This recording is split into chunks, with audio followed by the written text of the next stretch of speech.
Hi, fabulous fourth graders. I cannot believe we are on the last chapter of A Long Walk to Water, chapter 18.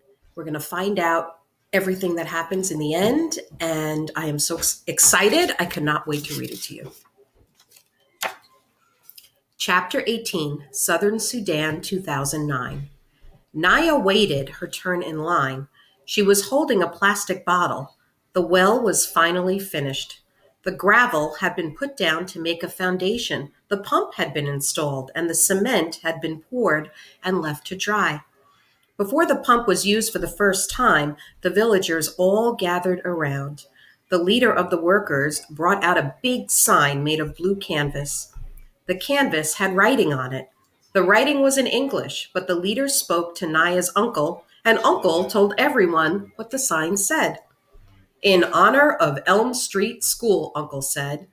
This is the name of a school in America. The students at the school raised the money for this well to be dug. Uncle held up one end of the sign. The workers' leader held up the other end. Everyone else stood around it, and one of the workers took their picture. The picture would be sent to the American school so that the students there could see the well and the people who were now using it. Then the villagers all got in line to wait their turn for water from the new well.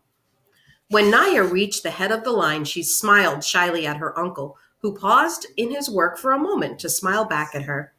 Then he began moving the pump handle up and down and up and down. A stream of water flowed from the pump. Naya held her bottle underneath the pump. The bottle filled up quickly. She stepped aside to let the next person fill a bottle. Then she drank.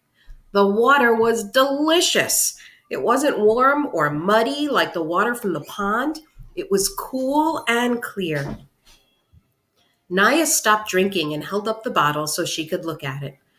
Funny that something without any color at all could look so nice.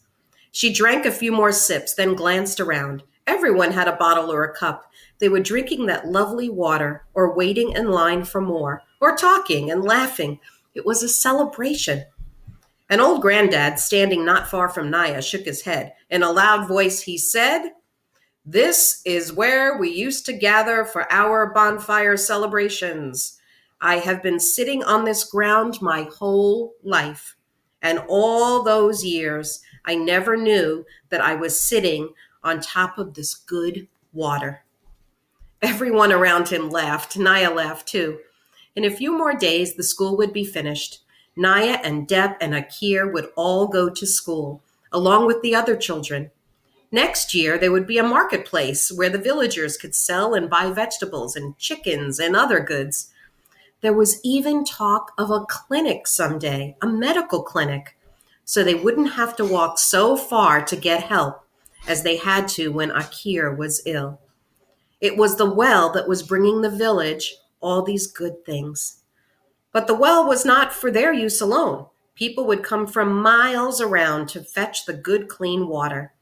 Naya knew from listening to the grown-ups that the crew leader had made arrangements concerning the well. No one was ever to be refused water. Some of the villagers would be responsible for maintaining the well. They would be busy with this new work, so the entire village was to help them with their crops and cattle. Other villagers, including Naya's uncle, would resolve any disputes that arose. The well would change their lives in many ways. I will never again have to walk to the pond for water, Naya thought. She wandered around a little, sipping at her cool, fresh drink. Then she caught sight of the crew leader. He was standing by himself, leaning against one of the trucks and watching her uncle work the pump. Depp saw her looking at the man. "That man, the boss of the workers," Depp said. "You know he is Dinka?" Naya looked at Depp in astonishment. The Dinka and the Newer did not look very different physically. You had to look at the scar patterns on people's faces to tell the tribes apart. Dinka's scar patterns were different from those of Newer. But the crew leader had no scars on his face. Naya had heard some of the teenage boys talking about that, wondering why he had no scars when clearly he was a grown man. The leader's assistant was Newer. So were most of the crew. They all had newer scars.